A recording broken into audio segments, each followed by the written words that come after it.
Hello and welcome to Red's Business and Technology Podcast. I'm your host, Jackson Barnes. I'm your co-host, Brad Ferris. And today we're sitting down with Alok Patel, who's the CEO and managing partner of Azcende, venture capital firm focused on national security and critical infrastructure. Looking forward to getting some insights from you today, Alok, around AI in particular and national security and critical infrastructure.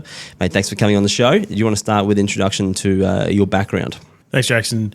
So my background is interesting. It's a little bit eclectic. I've largely been an entrepreneur for the most part. I started out as an engineer. My first project, which, I think everything is symmetrical, even though you don't necessarily expect it, it was bloody boring when I did it, which was a GPS-guided tractor. And I thought, well, who is ever going to buy a GPS-guided tractor? And okay, well, there you go. Well, I mean, I don't think you bought anything that I built, but I'm out in the sticks on 20 acres. I love my tractor. Oh, great. Well, do you remote controlled GPS tractor? No. Look, the accuracy of GPS back then was terrible. So we had to use infrared beacons in order to support. Otherwise, I'm sure the tractor would have ended up in someone else's field. Sound concept execution, maybe. Yeah, a bit dubious. Absolutely. But it was a good control system project, and that's where I started, and that got me into project management. Behind the scenes, I loved selling computers, and I sold a lot of computers to a lot of Indians, which, being an Indian myself can sometimes be a tough call. Indians can sometimes have very high expectations, and I sold them to a lot of aunts and uncles, and that was fun. That taught me a lot about computers, a lot about PCs, a lot about software. Through that, I ended up getting a job with Malcolm Stephen Jakes, working in IT and basically doing sort of very IT management, network management, and comms work. And that then led me through to the consulting industry, where I basically worked initially for a government-focused consulting firm called Apis Consulting Group, which I eventually bought with two other business partners, and we built that practice up between 2008 through to 2017. So we did a lot of really big enterprise projects where we were really that integrator between the technical domains and the change management. We led that change management for our clients, and we really helped synthesize what were a lot of complex technical needs with the complex business needs, both from a business benefits perspective as well as from the operational objectives perspective. So whether that was SAP and asset management or JD Edwards and HR and CRM, there's a lot of those large projects that we worked on. And really the genesis of that led us into working into the actual physical asset space, because we just were really good at managing complex technical tasks and helping support and deliver business outcomes for executives.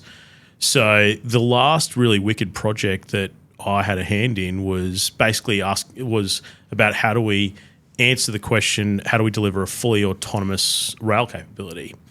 And really that experience was really insightful for me and has led me into the work that I do for Azcende. And I think the big thing about autonomous systems, and obviously some of the artificial intelligence that runs those systems, is that it's more than just about efficiency.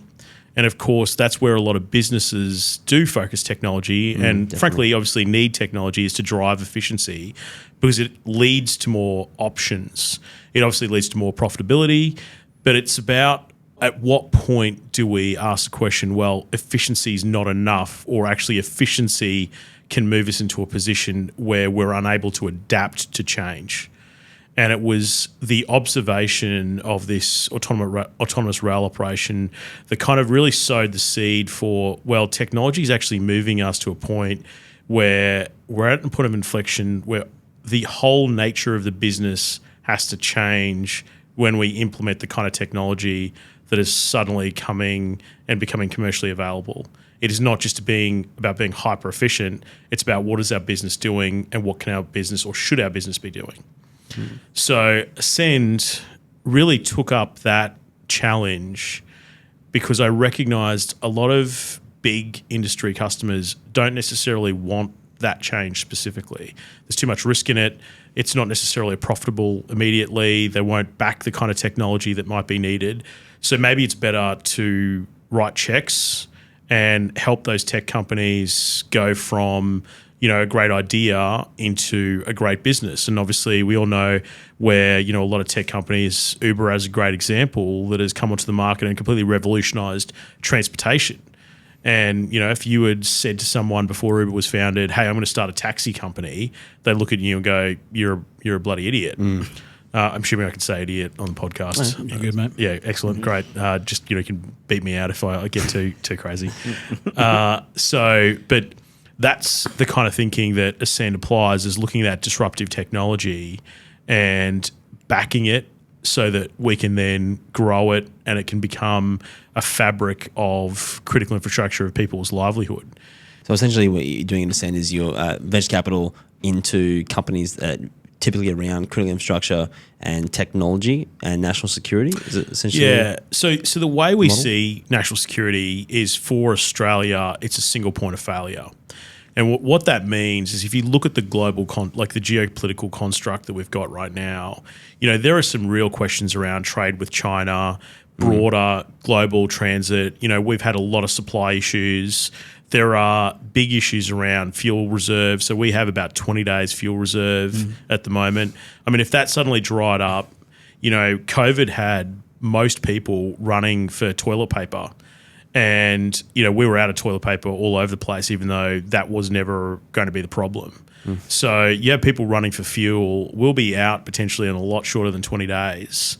And then we're going to have to deal with the other side of that problem. So the way to solve that problem is technology disruption, because the right technologies in the right places, it reactivates things like manufacturing. It solves a problem where we don't have people that we can bring online fast enough to do the things that we need to be self-sufficient, at least for a short period of time, as we reactivate our trade routes and our supplies. How does technology help with that? Essentially, you're running out of fuel and fuel. I mean, look, right now, obviously we need more refineries and we need to reactivate them. But one of the issues we had with refineries was labour. And, BMW and most of the major car manufacturers use robotics in order to build their cars. We were still using largely a human-based labour workforce when, before the Adelaide, car plants were shut down. So that's where technology really comes into play, that advanced manufacturing is really the fabric of protecting our national security. And I mean, national security from a definitional standpoint is really anything that affects the nation's ability to operate and maintain itself in terms of what is considered business as usual. One of the things that has been more recently touted in the national security and defence space is what's known as the grey zone. And the grey zone is all about how foreign nations can use their economic influence to exert pressure on nations to influence decision making.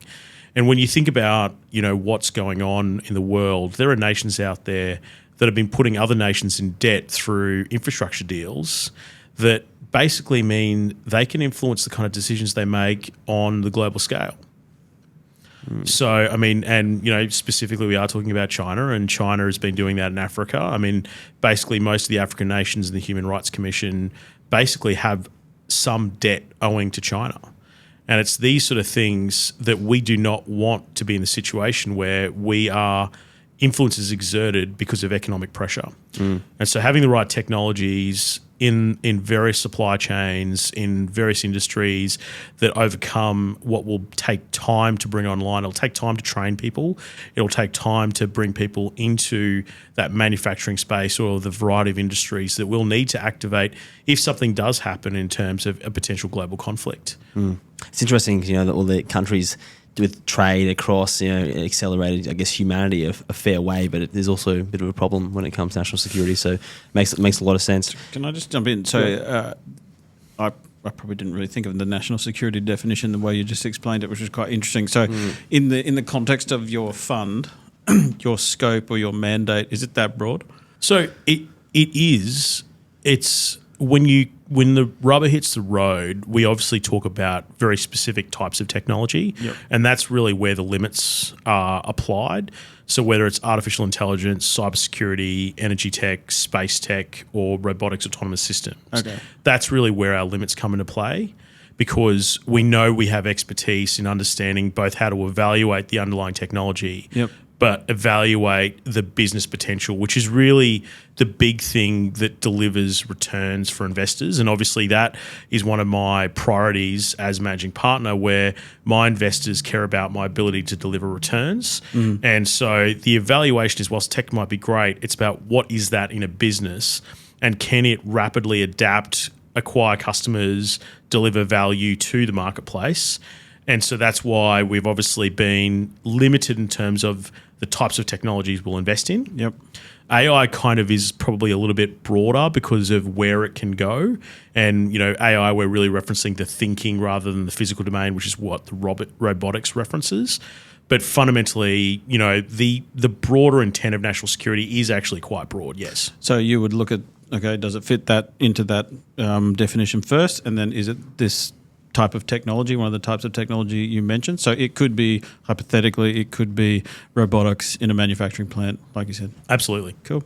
Alok, wanted to get your insights on the cybersecurity industry in 2023. So in 2023, what we saw really 2 years ago was a change to the critical infrastructure definition, which was passed down by the federal government because of the recognition of the vulnerability of infrastructure. And what was really interesting about what they defined as critical infrastructure was more than the typical just utilities, energy, and basic transportation, etc. But it almost widened it to almost everything: schools, shopping centres, hospitals, all of these things that social infrastructure, just as much as the large scale monolithic infrastructure that we're generally used to in terms of a definition. Everything was brought into scope. Because what we realise is our way of life is so interconnected right now that you really can't separate one thing from the other. Speaking like that, I think it extended also to like food transport and that kind of stuff, right? In Absolutely. some industries. Absolutely. What is it defined to now? Do you able to share any insights on it? So, look, I can't give you the whole list because I can't remember the entire list. But certainly the Act pretty much defines all of those things from food supplies, agriculture, hospitals, primary healthcare centres, transportation, toll roads. The full list is basically considered by the Act now. And with the more recent changes around cybersecurity that the new federal government has come in and basically touted because of the attacks on Medicare and Medibank and Optus, what we've seen is a recognition of just how vulnerable we are, and frankly, the effects that any kind of attack could have. So I think CS Energy was last year or maybe the year before potentially. And I mean, that was an attack on their corporate infrastructure. So it's not just the actual physical element in terms of the actual infrastructure, but it could just be their corporate assets that get affected. Because they supply 10% of the power in Australia, right? I think, CS Queensland, I think primarily. But it's the fact that we need to recognise the correlation between assets are run digitally, whilst they might be physical assets. Control systems are digital or fundamentally have digital points of access. We've put IoT on so many devices, and the operational technology of which, you would have spoken to Lani about is, quite significant this day and age. We need it in order to ensure the maintenance and the health of these large assets. And so any kind of attack can change the way we perceive these assets. And I think that's where, from a broader scope perspective of cyber, is being able to trust infrastructure is critical. And the underlying integrity does not just come from having everything patched. And it's why you need, trusted partners to be able to bring that recognition of what does that mean to achieve trust and integrity of these assets and infrastructure, so people can be free to use things in a meaningful, effective way. Because you don't want security impeding productivity, because otherwise what will happen is people will find workarounds that could undermine the intent of security in the first place. So it's a challenge for infrastructure, because like anything, we're trying to deliver meaningful returns, meaningful operation of these assets. And in a lot of cases, when you look at the infrastructure available to us, it's really not sufficient to provide us with what we need. When you consider energy, for example, I mean, obviously we're paying more for electricity than we ever have before in recent times, and we don't have enough. And so a cyber attack on power generation is a major issue for us right now, because redundancy is not to the degree where it could be and should be in order for people to continue to go about their lives and, assume business as usual. So businesses that are now affected by the new Critical Infrastructure Act, what does that actually mean for them? What do they have to do? Look, the Act was more about empowering the federal government to be able to manage and intervene when there are attacks than it is necessarily specifically actions on for a lot of businesses. It has a greater impact on larger infrastructure operators than it does the average, basically business that utilises digital assets. It would be the more recent changes to and introductions of cybersecurity laws that the new government has passed down that create greater obligations around managing their data and security around that than the past critical infrastructure bill that was passed, I think, in 2020. It's good, or I guess this compliance has gone through, but I think a lot of small businesses that are kind of worried their class as critical infrastructure and the third-party supply chain, people are looking at that as well, and it's getting pushed down, but they're not really knowing what to do about it. I think at this point in time is what I'm picking up. Yeah, look, I think that's where, from our perspective, it goes back to that broader national security consideration, in that it's not just each individual part, but the whole that needs to be considered. And where are they weaknesses in that supply chain or in their partners? And what assumptions are being made about data being protected, data being managed, communications taking place? And certainly, we'll talk about it when we talk about more of the specific applications of artificial intelligence. But, compute is going to take and play a big role in terms of cybersecurity, because where we've had to centralise a lot of data storage and a lot of data management, which is why cybersecurity is really important, because any transmission of data creates an opportunity to, inject or potentially undermine data integrity and, data trust.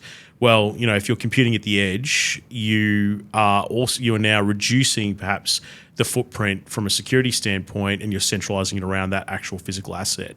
So it changes the nature of cybersecurity, and that's something that hasn't necessarily been considered. It's actually probably a new dimension to the problem, and it's something that does need to be considered. But I think this is where, for me, not necessarily being the cybersecurity expert, but my observation is this is where we need to be strategic, and we need to be more broad in our considerations of the challenge, and address the high level objectives and the high level of benefits, rather than just looking at it from the perspective of the key technical parameters. I mean, they obviously need to be addressed, and obviously you guys are, from my understanding, doing a great job doing that, and that's something that's absolutely necessary. But helping clients and industry understand those broader global implications of why they might be targeted is actually just as important. I think the education piece is got a long way to go, and it's like the third-party supply chain side is also like another thing that needs to be considered strongly, which I think people are doing as well. But if you look at like Latitude Financial Services, that was actually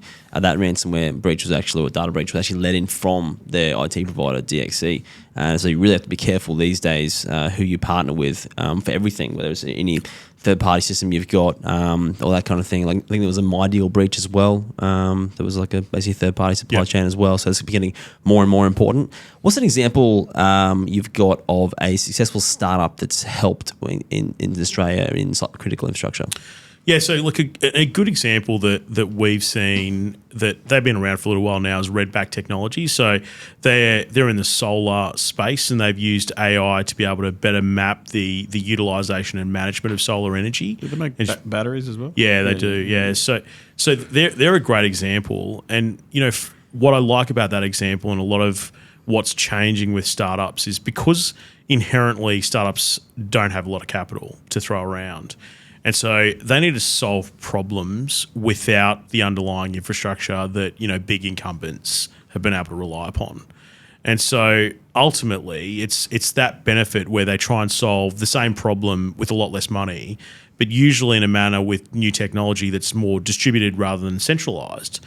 That's where we kind of gain a lot of benefits from that distributed networked infrastructure, obviously it's where it introduces greater opportunities for threats to play a role, because obviously when you've got networked assets or network infrastructure, then obviously you've got more points of threats and, threat interface. But, fundamentally it allows us to adapt to an evolved need where monolithic, single-sourced power or water, well, I mean, that itself is probably a greater risk that we've not considered over the last, 2 or 3 decades. So what did Redback Technologies actually do with Australian critical infrastructure? So, well, the way I reference it is that because they're deeply embedded from an energy perspective, that's the critical infrastructure, right? Power is probably one of the most vital aspects for people today, for whether it's a small business or whether it's major industry. And so for me, the way I'm classifying it is as being highly relevant to power management, power generation. That to me is a vital element of critical infrastructure. This is power at the edge, effectively, isn't it? Yeah, absolutely. So this is. I got off track on the last podcast we did this. I love this. So I have looked up Redback before, but there's a bunch of different technologies trying to do this thing, and I guess hopefully one day they all kind of converge, so it's not so difficult to actually do this. So I've got 40 kilowatts of batteries and 30 kilowatts of solar. But the complication with solar is the sun shines during the day and you got to put it somewhere and use it at the night. And, someone like me, so I do end up exporting a lot, even with all those batteries, but that's got to go somewhere. And I think the issue is, like to your point around the critical infrastructure, well, if there's one source of generation and that gets taken down, then we've got a problem. On the flip side, if you've got this disaggregated generation, they all need to talk to each other and communicate. So then you get into the cyber aspects. Well, once someone cuts that network effectively, then you lose it from that end. But at least the people at the edge. And this was kind of a thing, I think, as well, part of the smart cities is where they would have the storage and the batteries and they'd kind of pool it. So I think technologies like Redback, I know Amber is another one I've seen that's doing something similar. And it's really cool. Like I use 2 technologies, SolarEdge and Enphase, and I'm still trying to work out what's the best way to plug all these things. And I don't think that's been solved. I think there's quite a few companies like Redback and that are working on it, but it's still, I think there's a lot of regulation. There's Absolutely. a lot of red tape to go through. But I can't wait. I mean, I love that around energy, and I totally from the perspective you guys are taking around, well, it's actually really important that we get this right, guys. So no, that's cool. Good. Is it are they Brisbane based, Redback? I think they are. Queensland based, yeah. I cool. think there may be Logan. Yeah, cool. All right, let's pivot a little bit to AI. Close enough. We'll take it in this case. Let's pivot a little bit to AI. So I know you're big on artificial intelligence and where that industry is going. Can you? I know you can't obviously go into minute detail about current works that you're doing with the Navy, but do you want to go into, I guess, some of your experience with the Navy's leveraging AI for success? Sure. So my moonlighting job is I'm an active reservist for the Royal Australian Navy, and so I work in Wharf Renovation Navy, in particular the Directorate of Navy AI. And so whilst I'll say this as a private citizen as opposed to a representative of the Navy, what Navy's been doing is looking at various applications of artificial intelligence to basically deliver upon strategic plans set by previous and current Chief of Navy. And those key lines, which, it's public-facing documents, so it's not like I'm exposing any kind of government secrets. I'd get into a lot of trouble and probably lose my security clearance if I did give anything away, but I won't be doing that. If anyone important is listening or DSD is listening, fundamentally, it's things like, our ability to sustain our fleet, it's our ability to project lethality and deliver support and capability to basically both our fleet, our personnel, and then any kind of our warfighting capability. And really, there's various aspects in a report that was published, I think it was last year or the year before last, which was the RAS AI strategy for 2040. And, a good way of talking about the way they were thinking about artificial intelligence was, humans, on the loop, humans in the loop, or, AI being the loop itself, which is really various ways of looking at artificial intelligence being used across that cyber physical domain. And really, if I talk broadly for a second, in the broader defense environment, because people operate really in that physical domain, technology is about how do we assist people to do things more effectively in that physical domain. It's not ever really just purely digital unless you're working purely in that, digital information effects, information warfare, electronic warfare space. For pretty much everyone else, we're working on something physically. And so that's one of the reasons also why, from an Azcende standpoint, we really like this space, because that's the stuff that's really going to make people's lives better. Because we still live in a physical world. It's not the Matrix yet, so we can't just manifest anything that we need whenever we need it. It's basically all Star Trek, which is a far better projection of the human future than the Matrix. Do you want to go here or not? Yeah. Well, yeah. It's like 2030, it'll be the Matrix or it'll be Star Trek. Hopefully Star Trek. Did the AI tell you that, mate? ChatGPT. But yes, so from a Navy standpoint, it's about understanding, how it is that we can help our force be better at what they need to do to support the ADF and its variety of objectives. I mean, as a great example, we did a lot of work around, op COVID assist and the bushfires. How do we better plan and manage our workforce? All of those various aspects of improving everything from planning through to execution of our taskings. That's what we're doing. And the great thing about it is, we learn so much through applying it. We do have a lot of data. Defence has been known to have a lot of data. And, we can use that data to be able to learn and craft new ways of doing things and sort of generally experiment. So you're basically like 1 day a week or so working with the Navy on various AI work. Yeah, exactly. Cool. So sometimes it's a little bit more, sometimes it's a little bit less. It just depends on what's needed. But basically, I provide support, and I'm really bringing that industry. The reason why I was brought in was because of my industry experience in understanding how to operationalize autonomous systems. Obviously, as I mentioned, asking that question around, delivering a fully autonomous rail operation. The model that, frankly, I was recommending, which was around building an entire capability around that autonomous system. It's that thinking which is usually extremely uncomfortable, but in my mind, absolutely necessary. It's good, actually, though. They should get like that third-party experts in, not just internal, because they're the same ideas, right? Being in the Navy for a long time, Absolutely. External advice, so that Absolutely. makes a lot of sense. So what's your experience with the evolution of AI 20 years ago versus now? Like, what's happened in that space? So, look, the way I see the evolution of AI is if I bring in scope analytics.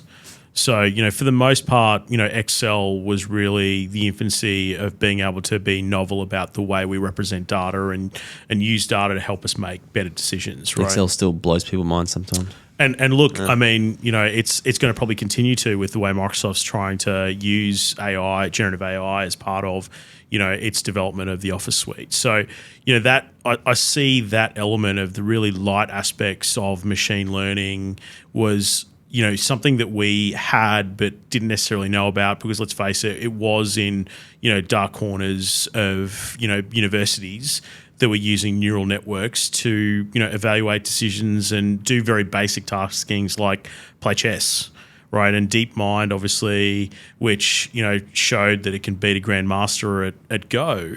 Fundamentally, that's where it's been for the most part. And we've used that experience to help teach us about the capabilities of AI as people in the research academia look at ways of really beating the Turing test, right? And fundamentally allowing, artificial intelligence to fool a human being from thinking whether it's a computer or a human. You see some crazy stuff online about AI taking over, and then praising Hitler and all this weird stuff with chatbots. So, we'll see what happens in the past. But there's a lot of hype around it now with ChatGPT, obviously, and the jobs that it's going to change. Let's talk about that for a second, actually, and then I want to get your insight on what's AI going to look like in 2030 in 7 years' time. But what are your thoughts on ChatGPT? Like, how fast is that and AI in general going to take out jobs and that kind of thing? So I have a love-hate relationship with ChatGPT. Okay. It's great to get it's like a third-party reference about, you can ask them almost anything. It obviously has some biases, some of them being political. I mean, there's a lot of people that say, ask it a question about, the former president of the United States, or ask it a question about the current president of the United States, and it has an answer for one and it has no answer for the other. So, I think that's kind of interesting that it's already been programmed to have certain biases. My concern with ChatGPT is it's taking away the one thing that is truly human, which is creativity. And that is the one thing that we need to be striving to maintain, because it is the one thing that is most valuable about any and frankly every human being, is that we can be creative in any domain, whether it's engineering, whether it's not just restricted to arts. This is an interesting philosophical conversation then now. I'm by no means an expert, but since Lani actually came on, I was saying earlier, I've been playing with it, and I now consider it like a core tool that I use on a daily basis. And it's interesting, the comment around creativity. What does creativity mean, right? And then, so I've just found I adjust, right? So I don't go into ChatGPT and say, do this thing for me, and then it spits out an answer like it's call and response almost, right? Which you could argue like there's like blues music or something, right? Like call and response, like what's going to come back? What am I going to give back? So it's an interesting one. I can see your point around the way you could use it. And I guess we're just talking about what's AI going to do for jobs and for people. And I can only speak from my personal experience, and I have found it to just as a tool that can help me get things done faster. I don't think it replaces anyone that I work with per se. I think it can definitely enhance the productivity of some people if you know how to use it. But I'm probably like a pretty basic user. But the creativity, the way you I found it interesting because I have gone back and forth with it quite a lot, and I do find it's a different spin. Absolutely. On creativity. Absolutely. To some extent. And look, it's interesting. I mean, the point you made, and I think it's important. I think for those of us that aren't fearful of having to be inventive in the idea of solving a problem when you don't necessarily understand all aspects of the problem. To me, that's creativity. ChatGPT is not bad in the context of, a back and forth because you're using it like a tool. But when people start referencing, hey, I asked ChatGPT, and this is a real statement that a real person made, I asked ChatGPT to write my procurement strategy, and it didn't do very well. And I'm thinking in the back of my head, well, it will. And that's where, for me, I have great concerns because some people do see it as making their job easier, and what they don't realise, making their job redundant. Yeah. Because they don't want to work. So when you say, it will, is that after you challenge it? Because I've found, I've pushed it. I'm like, how far? And I'll say, ChatGPT, come on, mate, you can do better than that kind of thing. Yeah, absolutely. Absolutely. And that's what people don't do now. I think people go and they jump on there and say, hey, write me an ad for this, for example, and it'll spit out something really vanilla. Yeah, you haven't given enough context though, and you need to ask it more questions. You're back and forth with it till you get something good. So it's almost like you need to use a bit of creativity to use the tool properly, if that makes sense. Absolutely. But I also find it quite funny that you said creativity was something that shouldn't be lost and is important to remember, because I think one of the first things that's being supplemented now is probably more like that marketing kind of collateral, and marketing is meant to be like the creative industry. So it's quite a weird how that works, right? Yeah, well, I think that's another thing that the effect that we're going to see is a lot of what was considered a value, the copywriters and the various people that used to do what was mundane for a lot of people, but a core element of their job. I mean, writing CVs. I mean, I know people that have paid people to write resume for them, and frankly you could basically ask ChatGPT. I've not CVs, but definitely position descriptions, absolutely, job descriptions. Resume writers be shitting their pants right now. Again, it's never ever given me something on first go that I could use. Quite often, but if I think of if I had sat down with a blank page, how long would it have taken me to get to the outcome? Would I have got to this outcome? Because I'm the kind of person, if I've got something on the page, I'm much faster at editing. But going from a blank piece of paper, you almost get the writer's block, creator's block, and you just stare at the blank page. But then I can go, okay, cool, let's have a crack. Let's start. Not very good. Actually, I want to talk about this. And then it's actually stimulating my creative process, if you like, when I get a sensory input. I'm like, oh yeah, right, and it sparks things, and like, okay, actually, I want to talk this, and then you're massaging, kind of like project managing ChatGPT, actually. So, I don't know what the right answer is. It's just it's interesting. I have spent quite a lot of time with it, just trying out different things. But that position description is one, because I'm not a techie, but we're in a tech industry. I know all the tech stacks we use, but I'm not an expert in any of them. But I can go to ChatGPT and it can give quite a lot of information. I can study that information. I can go, right, okay, actually, yep, focus on that. Bit more about this, bit more about that. So I find it I do find it fascinating, and I love sitting down with it, and just having to go and see what happens. Yes. I was at Blues Fest in Byron in my caravan, chatting with ChatGPT like before it started and before my family came down, like having these kinds of conversations. God. It's definitely an amazing template creator, that's for sure.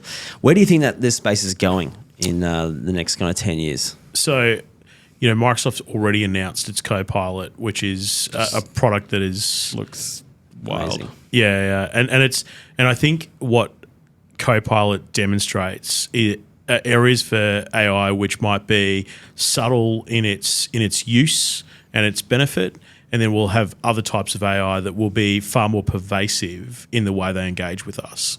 So, it would be my expectation or my general guess that Apple would probably be a little bit more direct in, empowering Siri with probably more active taskings with the way it engages people on the phone. I wouldn't be surprised with Google and their Bard basically doing similar things where, various aspects of Microsoft and their utilization of generative AI will probably see some back of house applications perhaps in, the administrative, like the IT admin space, where it might be about managing policies, recommending changes to policies, potentially automatically, recommending patching and things like that. Some really fundamental things that might, again, take really the bottom end of, any kind of job or industry and basically providing levels of automation or being a recommender system, recognizing the difference between what has been done, what needs to be done, or what could be done. So we would just love that, because then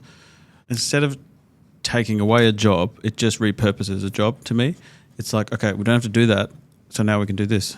Absolutely. Yeah. Absolutely. And look, my business school professor, he says quite consistently, humanity should not be afraid of artificial intelligence as long as it's not stuck in the old ways. And I think that's, really the biggest thing. And, when you say the old ways. Yeah, so just doing the way we've always done it, right? Okay, right. So, Dwight D. Eisenhower's got a great saying, and it's like, neither a wise man or a brave man ties himself to the tracks of history and lets the train of tomorrow run him over. And, that's a great message where businesses need to recognize the fact that, hey, this job, it's been a great job, but it's over. You're going to do something better. An example in the construction industry, I've often asked, and I actually made a comment to a journal where, we're talking about robotics, and a robot can build a brick wall 30% faster with something like 30 to 40% more structural integrity than a human. But we're still using people. And they're saying, oh, well, that's going to take jobs. And I said, yes and no. So yes, it'll take the job of someone that's just building, straight brick walls. But when people built buildings, they were artisans. I mean, you think of the cathedrals that we have in Brisbane alone, they're over 100 years old. And they were built by people that were passionate about the work they did. They weren't just turning up for a paycheck. And that's what we need to go back to. We need to go back to people doing things because they loved the work they did, not just because it was a paycheck. And I think that's where AI is going to force a lot of people that have been working in the bottom end of, the office productivity environment, which unfortunately for them, they will have to ask tougher questions around growth, right? I mean, the best things never came from just sitting on your couch. They came from doing hard work. And this is kind of words of wisdom there. Yeah. So that's the challenge. And look, it's just going to get more and more pervasive as generative AI. I mean, Adobe is announced their new product. Firefly. Yeah, exactly. Wow, actually. I haven't heard about that, actually. What are they doing? Yeah, so you can now instruct their suite, Firefly, basically to, change brushes or provide support to sort of achieve any kind of potential artwork or effect that you want to. It's incredible. Yeah, the example I saw was you'd have a photo of a cottage in a field, and it's a bright, nice summer's day, and then you could. It's kind of like what's the other one? The text visual mod. Mid-Journey. Yeah, It's kind of. Wow, I actually logged into Mid-Journey the other day when I was having my ChatGPT. I'm going to try this Mid-Journey thing, and I'm like, oh my god, it's on Discord, and it was a bit too hard for me. The train track's coming, Brad. Yeah, but I do use Adobe Suite obviously for a lot of things, and I'm not an artist, and it does take me a long time to get artwork done, and I just saw this. I'm like, oh my god, this is going to make me able to actually. You can see what you want, and it's going to actually let me do it myself. But yeah, the example was kind of like Mid-Journey, where you can have an image and you can type in, okay, this is a cottage in a nice field. It's summer, the sun's shining. It looks like a bright summer day. You can go, okay, make this look like a winter scene, and then it's like snow, frost. It just amazing. it looked, it was cool. And there's a bunch of other tools, but yeah, it looks. I don't think it's out yet. I think you can get on like a beta program. Yeah, I don't think it's been and released. I'm not sure. I was like, how much are you going to charge for this one, Adobe? Yeah, it's going to be lucrative, I guess, next 10 years in terms of what businesses charge for stuff that are first to market and kind of capture again, it. I see that, like going back to the creativity conversation, for me, not being amazing at drawing or Photoshop, but still having a vision, if you like, something like that to me, I haven't used it, but just based on the marketing video I saw, I'm like, that should help actually unlock a lot of creativity for people like me who haven't had the time. Like to learn those tools, right? You have to put in a lot of effort.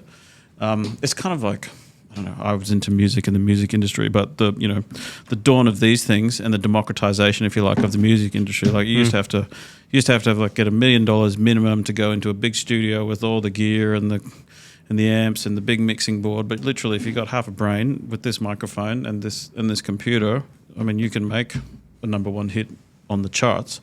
And so I see Firefly kind of like can help you get your vision, make your vision a reality artistically. So absolutely, and look, I think what the challenge is to kind of put a bit of an investment and financial hat on is, well, what are you paying for though, and what will people pay for? So I think where those people that are selling tools and have recognised the value of AI and its utilisation from a capability standpoint, the challenge will be the value of creativity, when some creativity will be perceived to be, well, I could just buy that Adobe Suite and achieve that outcome. I guess like it's a funny if you see what I mean. I see what you mean. And like, so the example in music and what people have said, it's like, okay, well, it's actually, I use the word democratized because it's now anyone who actually has talent can make a song. You're not limited by the music, the record labels or the music companies or who's the best at schmoozing or whatever. So I guess in that example with the Adobe one, I would almost go, well, someone's going to have a better vision. Who's got the best vision and can get the tool to get you the best outcome, because now it's a much more level playing field. So look, and as I said, some of these are very philosophical and deep questions. What does Star Trek tell us? I don't know. No, it's going to be an interesting next bring us back on track. See where AI goes. Bring us back on track, Jackson. It's definitely going to be interesting. There's going to be a lot of data that's going to be and like processing power that's going to be required for all these kind of tools coming out, and where it's going to be stored. So it's going to be a wild time in the IT industry. It's not going anywhere. It's only going to get more crazy. Let's pivot a little bit to defense tech, something that you're big on. What is defense tech? So defense tech is what we're calling emerging technology in the early stage startup space. So defense has always been inventive, innovative. I mean, Alan Turing during World War II came up with a computer to decipher Enigma encoders.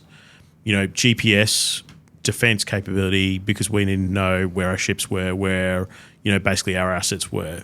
The internet, which was initially known as ARPANET, was a defense project.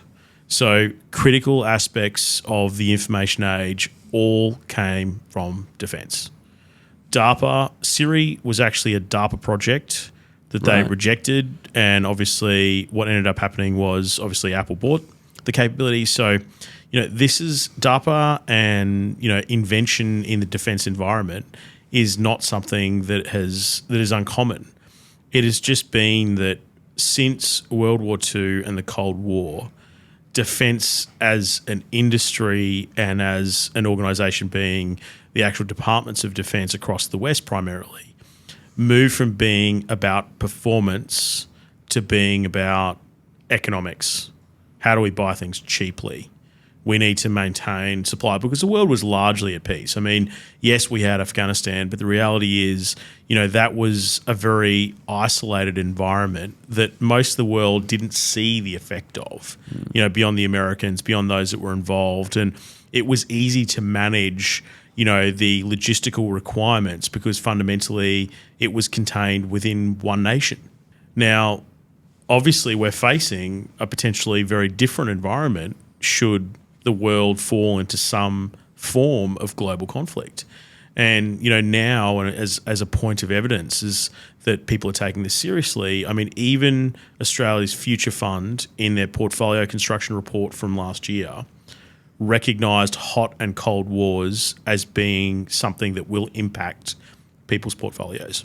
PGIM, another investment manager, also recognised hot and cold wars as being a fundamental question mark and challenge for supply chains and investments, in the near and medium term future. Yeah. So the reality is defence tech, coming back to your question, is about that opportunity where actually what's happened is because a lot of technology is being democratised, actually a lot of the novel applications of how do you make this available to the masses has actually happened outside of defence, not inside defence. Because defence has been more focused on doing particular things well in a particular way at a relatively controlled economic cost. Now, let's ignore the fact that there's a bunch of budget blowouts, so let's ignore that aspect. But the reality is it's been economically driven. It's the opportunities that we've seen in the broader environment where people don't realise that their technology actually could be vital for defence applications. And we're not necessarily talking about, lethal capability. I mean, that is definitely there. But, for us, what we think is actually defence is now the needle's now moving back to being performance-centric.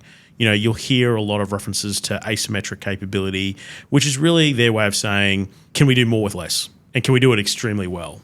And it's that kind of thinking that we're applying and we're relating to as defence tech. And it's what we're obviously looking at investing in because it's where we can see an organisation that's hungry to find answers to a variety of problems.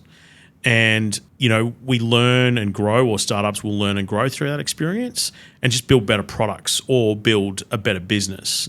And through the process of any particular global conflict, should that happen, even if it is a Cold War, well, there'll be a marketplace. And things like AUKUS, which is obviously the Australian, UK and US alliance, that is a fundamental opportunity that very few businesses have recognised the benefit of, because for the first time, we have the ability to transfer technologies and build businesses in both the UK and the US rapidly because of that treaty. Interesting. I know some of the effects that happened in the economy big time when the Ukraine Russia war sparked the start of last year. Was that was wild? What happened there? So there's definitely, if especially if the China, God forbid, does anything, it's going to change significantly, and there's going to be massive, impact to the economy and otherwise. What are some of the challenges the defence has with AI? So, I mean, the big one is ethical implications of using AI, because depending on how it's used, if it has any effect on how it makes a decision that could affect a person's life, livelihood, or, the implication on another nation, that is a critical decision that needs to be considered. And, for the West, we are very much fall within the rules-based order. And so everything we do will have a consequence. And if you consider, our references to the Turing test, I mean, if AI becomes sentient and can fool a human being and then can make decisions, well, that's not necessarily a good thing for defence if it means a decision can be made that basically, kills a person or does damage to another defence asset. So, ethics is a major issue for us, and issue because we've got to ask a lot of questions and we've got to do that very quickly. And that is the fundamental challenge that defence has, is it needs to figure things out very quickly with technology that is evolving really faster than sometimes you can implement it. Yeah, I remember the story of Elon Musk, how he donated Starlink to over the Ukraine. Then he realized that they were using that to basically get communication to drones, and then drop bombs on people and then rip them out straight away. So there's definitely some crazy examples. All right, let's pivot a little bit, Alok, to emerging technology, something you're very passionate about. What's happening in the emerging technology space? So there's a lot happening in the emerging tech. Obviously, AI is a great enabler, and we're seeing a lot of change there, and that's really challenging and creating opportunities across things like energy technologies. So there's, modular batteries, new ways of being able to establish batteries and then manage those batteries. From a space tech perspective, I mean, that's been massively exciting in Australia, where we have actually our own space agency.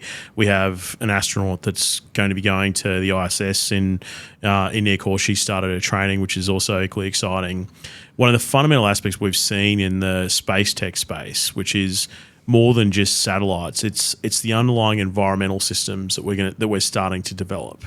So as Elon, basically pushes humanity to Mars, the questions that we've got to ask ourselves is, how can we live on Mars? And it's funny because, for me, what's exciting is, well, if we can live on Mars, we're going to have to recycle carbon dioxide and turn it into oxygen and carbon. And, well, isn't that exactly what the whole idea of decarbonisation is all about? and so, what we need to operate at high degrees of performance in outer space in Mars actually solves Earth's biggest problem. And that's one of the reasons why, we built this fund. It's basically to be able to identify and take these novel, weird approaches that really aren't that uncommon in terms of market applications, but it's just not necessarily been perceived as being, close enough to being used commercially. And certainly from an infrastructure standpoint, well, it's a model that most infrastructure investors don't want, because they write $100 million checks. And so they want one big asset that does one thing really well, that has reliable growth. They don't want kind of, networked assets that have, multiple points of management that, need more technology, because they see that as more risk. And sure, there is definitely more risk, but we also need to accept that risk, just like we accept technology doing a lot of things that it never used to do before. Before the manufacturing line, people rode horses and built things one at a time. And, manufacturing lines are something that we accept now. Robotics in car manufacturing, we accept. We don't expect, there are some people that still manufacture them, and they're very expensive cars that, very few people can buy. But for the most part, everything else is robotics, including, surgery for a lot of people. We do a lot of robotic surgery now. So we've got to accept that aspect. And it's sort of where, if we go back to, where we began, it's where national security really is that existential requirement that's already here for Australia. And it's already in the discourse. The number of times I've seen, potential war with China, geopolitical unrest in the region as being, in the news for everybody to watch, not just, you have to go to a special channel or, wait for a special report. It is happening almost at least on a weekly basis, if not a daily basis at times. And so it's that aspect that we've all got to come to consciousness, and emerging tech really can solve a lot of problems in a creative way that will change the way we do things, but it will probably give us a lot of freedom that we never thought we would have, and introduce new opportunities. Just like Uber has introduced an opportunity that you wouldn't think people would want to do, as in drive a stranger around in their own car, but that's now a thing. And, we get frustrated when we can't get an Uber and we use a taxi. It's kind of weird now, right? It's literally inverted. Yeah. It is. We spoke about that before with the working from home, right? Everyone's running home with COVID and then staying home, not wanting to come in and that kind of thing. It's a weird time with this. I think technology and like emerging tech and AI is almost going too fast and has to retract a little bit. So it's just weird evolution. Anyway, what's next for Azcende and Alok Patel? So really for us, the two things that we're going to be doing at a rate of speed is continuing to support, the education of industry around national security and how it is a single point of failure for a lot of businesses. And it's about how technology disruption is really both part of that threat, but also the opportunity that they have in front of them, because it allows them to take the time to help support change for their people, which is going to be absolutely vital. But people need time. And how do you manage the fact that you don't have everyone available? We don't have a new workforce that's ready to do new things in new ways with new capability. So we've got to balance this use of this technology whilst we're supporting people changing and doing things new ways, so we can utilize the technology to great effect. So that's our one of our priorities, and the other is finding great startups that we want to write checks to and help them be, pivotal to Australia's success as it builds, really for the first time, a whole bunch of sovereign capability that allows it to be a leader. If we had commercialised Wi-Fi, there would be so much money in the Australian federal government that we could literally plate everything in gold and still have change. And we didn't do that, and that's something that I don't want Australia to miss. And that's one of the reasons why I sends around to find technologies like that, back them, and make them, basically global standards that everyone loves. Yeah, awesome. Looking forward to it. And mate, thanks for coming in. If someone wants to reach out to you, how can they find you? So we've got our website, we've got LinkedIn, follow me, chase us there, and we'll get back to you. Yeah. Thanks, mate. Thanks for coming in. Awesome. Thank you. Good chat.